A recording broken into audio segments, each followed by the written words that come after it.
My brother had been an investment banker, and he left his old job and had started something. And he said, "Hey, why don't we team up and build a business?" And I had been a summer associate at First Boston a few years before, and that was my total investment banking experience. I thought, well, I got the general idea of how to run an investment bank, so we'll start one. I knew from an investment banking perspective, it's really good to have a lot of relationships to start off.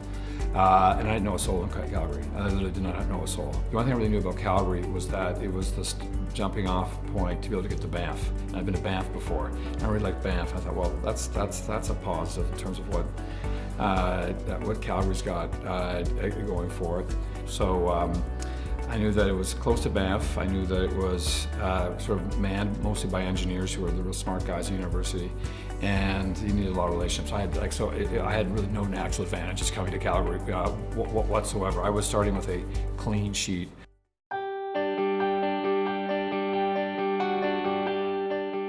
One of the things I admire most about Adam is his creativity and his desire for continued innovation. We really invented auctioning off oil and gas assets and companies. There was a company called Encore, which was run by a guy named Charlie Fisher at the time, and the company got over-levered. We said, well, why don't you sell some assets, pay down debt, and I think you'll have less financial risk. And then we thought, well, so how are we going to do this? Why don't we just invite everyone in town effectively to bid on these assets, and we'll have an auction. We'll establish a bid date, and we'll just mail out all the information to everybody in town. And so it was really not because we thought that was going to create the auction market. It was that we actually didn't know anybody, to be able to figure out who was going to do it. Through all these auctions, we had to manage a huge amount of data, and the data would literally fill rooms. We were having to build more and more data rooms because we'd be having multiple auctions at a time for multiple companies. And we thought, this is really inefficient. So what we started doing is we wrote our own code to develop online data rooms.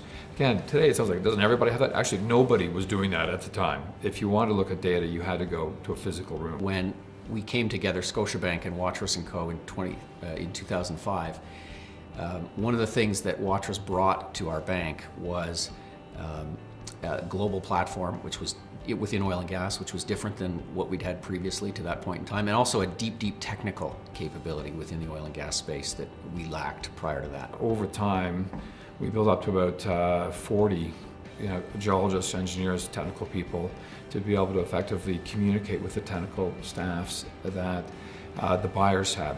That sort of combination, bringing capital together with technical capability and global reach, has really transformed the landscape for investment banking in Canada and globally.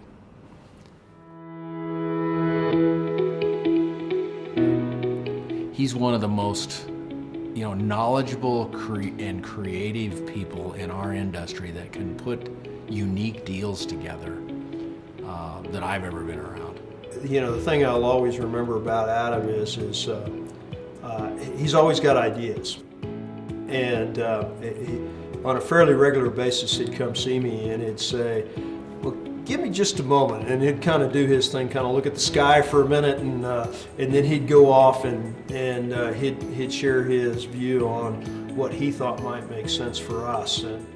The first sale of our company was to a company out of the States, and Adam was one of the earlier ones, I think, through Waterous & Co. to actually start moving into the U.S. And so the company we sold at the time, Addison Energy, although only small, at about 2,000 barrels a day, we would never have thought that we would have an interested party from outside of Calgary, and a company out of Dallas bought it. Personally, with my career, having worked in the UK, worked in the US, and worked here, business development-wise, with Adam's team in Scotia in all three of those locations with different sorts of deals, and they ended up coming out on top.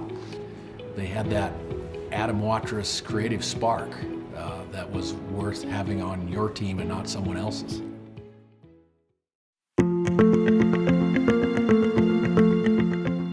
Why start a business now? Why now? I had lots of time to do it.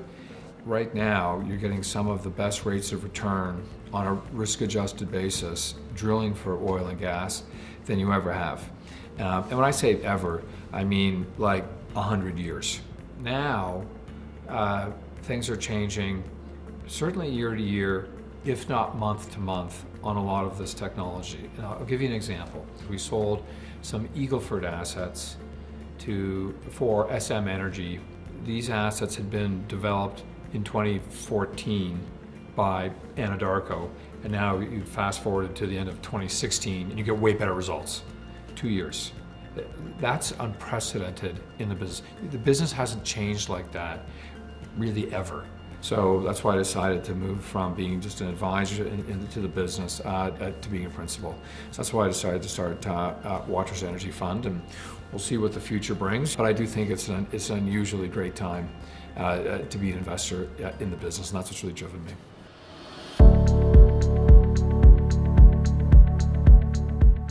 Despite being an incredibly busy guy with his day job and a lot of other commitments, Adam's always found time to give something back to the Calgary community. I mean, he has been involved with community endeavors, with the arts, with health care, with United Way, and he was actually recognized in 2013. He was the recipient of the Queen Elizabeth II Jubilee Award for Community Service. Adam has been very involved in United Way for over 10 years now as a major donor. In 2011 and 2012, Adam stepped up to chair and vice chair our major donor cabinet. During that time, he was able to leverage his relationships in the community and raise over $31.9 million. Husky is a big supporter of the Banff Midsummer Ball, and I see him up there every year. And I know he's a huge supporter of the Banff Centre. Proud from a corporate perspective of the contributions we've been able to make to the community. First a charity that we focused on was the Alberta Children's Hospital, and we had a black tie event that raised on an annual basis a lot of money, and we raised over, I think, about a 10-year period, over $500,000. He's got this aspirational goal that, we could be in billions of dollars. So he's agreed to step up and be the chair of the Tomorrow Fund, and I'm really looking forward to seeing where he's going to take our endowed and our non-endowed giving next.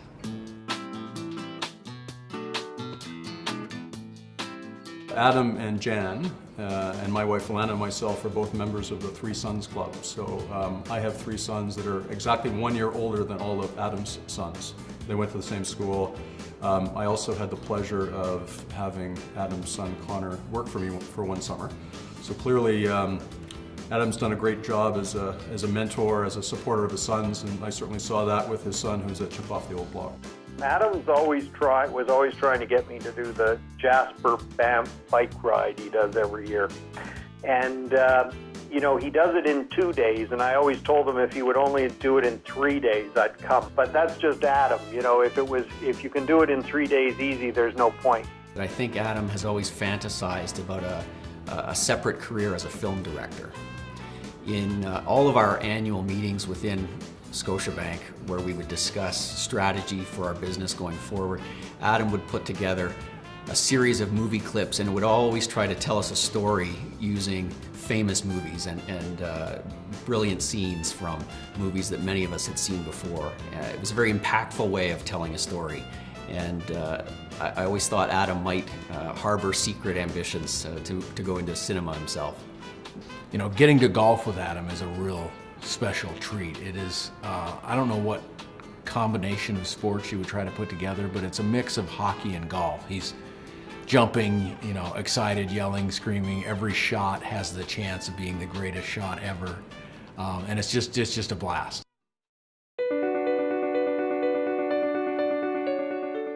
Adam, congratulations on your Canadian Lifetime Achievement Award. It's richly deserved. You and I have enjoyed a tremendous partnership for many, many years, and I wish you all the best. Adam, congratulations on this well-deserved award. I have every confidence that your newest venture, Waterous Energy Fund, will be as successful. It's also nice that you will no longer be a competitor, and hopefully you will become a client. Congratulations, Adam, on receiving the Canadian Lifetime Achievement Award. I have no doubt with the level of energy and passion that you still bring to business every day and bring to your life every day that you've got a lot more to give and a lot more to accomplish. I wish you all the best in the future, and congratulations. Well, Adam, congratulations, incredibly well deserved. You've been a part of this community and this industry for a long time. It seems a little late, though, to be launching on a new career, but if anyone can do that successfully, I suspect it's you. And now, instead of being someone who helps me with my business, we may be competitors, so bring it on. I'd really like to thank all the partners, all the people who've worked with me at Waterous & Co. and at Scotia Waterous over the last 25 years. I'd certainly like to thank my family, my wife Jan, and my 3 boys for being super supportive and providing me great advice over the years, which has also been instrumental to my success. And then lastly, I'd like to thank all of our clients. The clients obviously is what really the business is about. It's serving clients.